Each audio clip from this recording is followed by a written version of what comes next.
এই শাকিব খানের মধ্যে কি এমন বিশেষত্ব আছে যে এক শাকিব খানে মগ্ন সবাই? ছোট পর্দার বড় পর্দার এমন কোনো তারকা নাই শাকিব খানের ব্যবসায়িক প্রতিষ্ঠান হারলেনে যুক্ত হননি। মানে কি বলবো ভাই, প্রথম সারির, দ্বিতীয় সারির, এমনকি তৃতীয় সারির সকল সেলিব্রিটিরা যুক্ত হচ্ছেন শাকিব খানের এই হারলেন স্টোরে।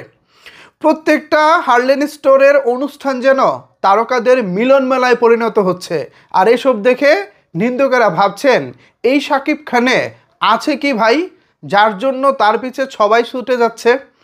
আছে আছে, এই শাকিব খানের মধ্যে এমন এক জাদু আছে যা কিনা পুরো বাংলাদেশের অন্য কোনো তারকার মধ্যে নাই। অনেক অনেক শুভকামনা প্রিয় সুপারস্টার শাকিব খান আপনার জন্য। ভিউয়ার্স, আপনাদের অনেকেরই অনেক রকমের প্রশ্ন রয়েছে আমার কাছে। অনেকেই জানতে চেয়েছেন দরদ সিনেমার গান কবে আসবে, আর গান আসলে প্রথমে কোনটা আসবে, বাংলা নাকি হিন্দি?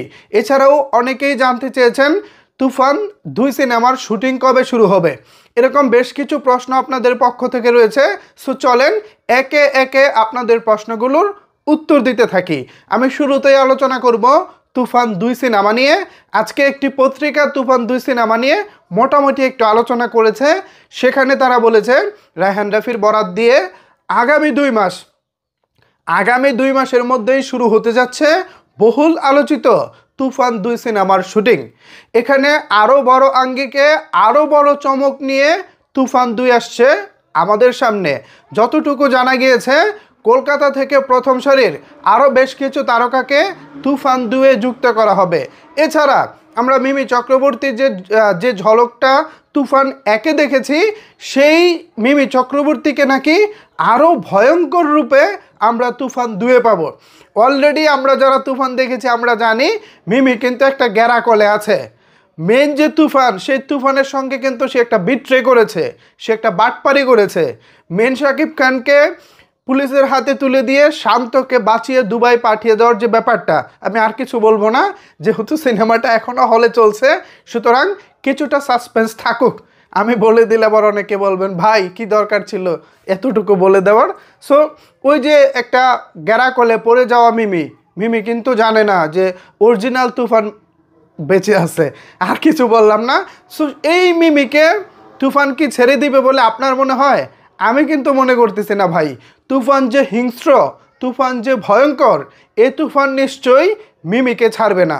পরবর্তী পার্টে তুফানের সঙ্গে কি হয় সেই জিনিসটা কিন্তু আমাদের দেখার আছে।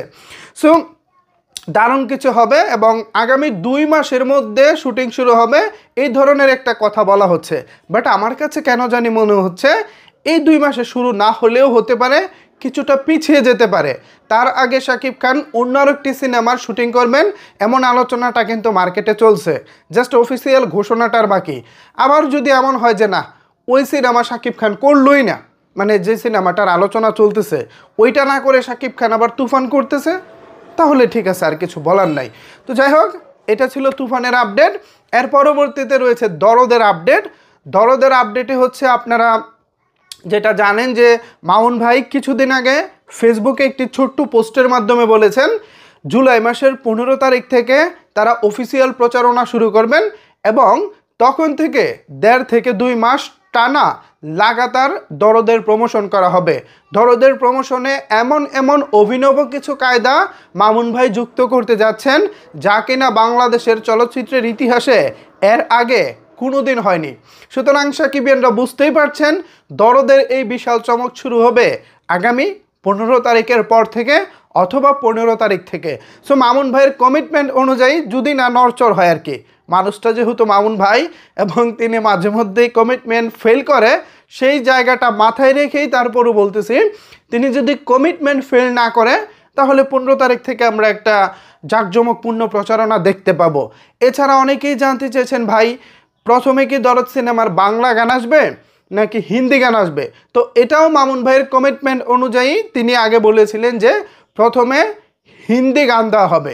এখন এটাও শেষ পর্যন্ত তিনি কতটুকু রাখতে পারেন সেটা কিন্তু দেখার আছে। কারণ হচ্ছে আমরা এখনো পর্যন্ত যে টিজারটা দেখেছি সেই টিজার কিন্তু হচ্ছে আমরা বাংলায় দেখেছি।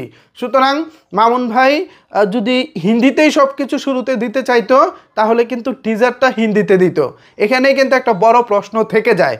জানি না, মামুন ভাই মেকার, মামুন ভাই প্রডিউসার, মামুন ভাই ডিরেক্টর, সব কিছুই তিনি। এখন তিনি তার মতো করে প্ল্যানিং করবেন, তবে সেই প্ল্যানিংয়ের অংশটা যেন সবসময় সত্য থাকে। আমি যেটা মনে প্রাণে ফিল করি, এই যে আপনাদেরকে এখন তথ্য দিচ্ছি, এখন এই তথ্যটা যদি ঘুরে ফিরে যদি অন্য কিছু হয় তাহলে তো প্রবলেম আছে। সো সেই জায়গা থেকে আমি যেটা বলবো, আর কিছুদিন অপেক্ষা করুন, মামুন ভাই সত্য এবং সঠিক কোন নিউজটা দেন আমরা সেটাই জানতে চাইবো। কারণ মামুন ভাই আমাদের একটা দরদ দেখাতে যাচ্ছেন, মামুন ভাই আমাদেরকে একটা প্যান ইন্ডিয়ান সিনেমা দিতে যাচ্ছেন। সো সেই জায়গা থেকে আমরা মামুন ভাইয়ের প্রতি হ্যাপি, এবং সবচেয়ে যেটা মজার এবং আনন্দের ব্যাপার সেটা হলো এই প্রথমবার কোনো একটি মুভি ভারতে প্যান ইন্ডিয়ান আকারে রিলিজ পাচ্ছে, এবং সেই বিষয়টা আমরা দারুণভাবেই উপভোগ করতে চাই। সো মামুন ভাই আমাদেরকে যেহেতু নতুন কিছু দিতে যাচ্ছে, এবং মামুন ভাইয়ের কাছ থেকে আমরা এমন কিছুই প্রত্যাশা করি যেটা আসলে আমরা গর্ব করে বলতে পারবো যে ইয়েস, আমাদের স্টার আজকে এত দূর চলে যাচ্ছে, আমাদের স্টার মামুন ভাইয়ের কারণে বা মামুন ভাইয়ের উসিলায় ভালো একটা অবস্থানে পৌঁছে গেছে, আমরা যেন সেই গর্বের জায়গাটা বলতে পারি। দেখেন, মামুন ভাই মানুষটা ছোট হতে পারেন, বাট তিনি এমন এমন কাজ করেন যেসব কাজ সত্যিকার অর্থে আমাদের ঢাকায় চলচ্চিত্রে অন্য কেউ কল্পনাও করতে পারে না। সো সেই জায়গা থেকে আমি সবসময় একটা বিষয় প্রত্যাশা করি, মামুন ভাই পারবেন, মামুন ভাইকে দিয়ে হবে। সো আপনারা যারা একটু দ্বিধাগ্রস্ত আছেন, একটু টেনশনে আছেন, আপনাদেরকে বলবো এই টেনশন করার কোনো দরকার নাই, সবসময় ভালো কিছু হবে এবং দারুণ কিছুই হবে। সো আরেকটা বিষয় না বললেই নয়, সেটা হলো আমরা যে বলিউডের যে নায়িকা সোনাল চৌহান, সেই সোনাল চৌহানের সঙ্গে কিন্তু দরদের শাকিব খানের একটা স্পেশাল কিসিং সিন আছে, লিপ কিস একেবারে। তো এই লিপ কিসের সিনটা আমাদের চলচ্চিত্রের যে সেন্সর বোর্ড আছে, সেই সেন্সর বোর্ড আসলে এইটা কর্তন করে কিনা, মানে এই দৃশ্যটা কেটে দেয় কিনা, বা এই দৃশ্যটা থাকাকালীন সেন্সর দিব কিনা, এইটা একটা বড় প্রশ্ন। কিন্তু এটা নিয়ে আমি হয়তো অন্য আরেকটি ভিডিওতে ইন ডিটেল আলোচনা করব, কারণ এই বিষয়টি নিয়ে আলোচনা করার অনেক ব্যাপার স্যাপার রয়েছে। আবার ভাবতেছি আলোচনাটা করলে ভালো হবে নাকি না করলে ভালো হবে, কিন্তু কিছু করার নাই। দিন শেষে তো ছবিটা সেন্সরে যাবেই, সেখানে তো দৃশ্যটা তারা দেখবেই। কি বলেন ভিউয়ার্স? সো আমার যেটা মনে হয় যে এখন এই বিষয়ে আলোচনাটা না করাটাই মনে হয় ভালো হয়, কারণ বাংলাদেশের সেন্সর বোর্ড আপনারা জানেন তারা খুবই কঠোর, তারা একটু অন্য মেজাজের। কোনো ছবির প্রতি যদি তারা একটু কুদৃষ্টি দেয়, সে ছবি তারা আটকে দেয়। সো সেই জায়গা থেকে আমার মনে হয় এখন এই বিষয়টা নিয়ে আলোচনা না করাই ভালো। সো যাই হোক, শাকিব খানে মগ্ন সবাই, পাশাপাশি তুফান 2-এর আপডেট ছিল সেটাও দিয়েছি, এবং দরদের কিছু আপডেট আপনারা জানতে চেয়েছেন, ফাইনালি সেই আপডেটটাও আপনারা পেয়েছেন। ওভারঅল এই সব বিষয়ে যদি আপনাদের কোনো কিছু বলার থাকে তাহলে অবশ্যই সেটি নিচের কমেন্ট বক্সে জানাতে পারেন। ধন্যবাদ সবাইকে সম্পূর্ণ ভিডিওটি দেখার জন্য।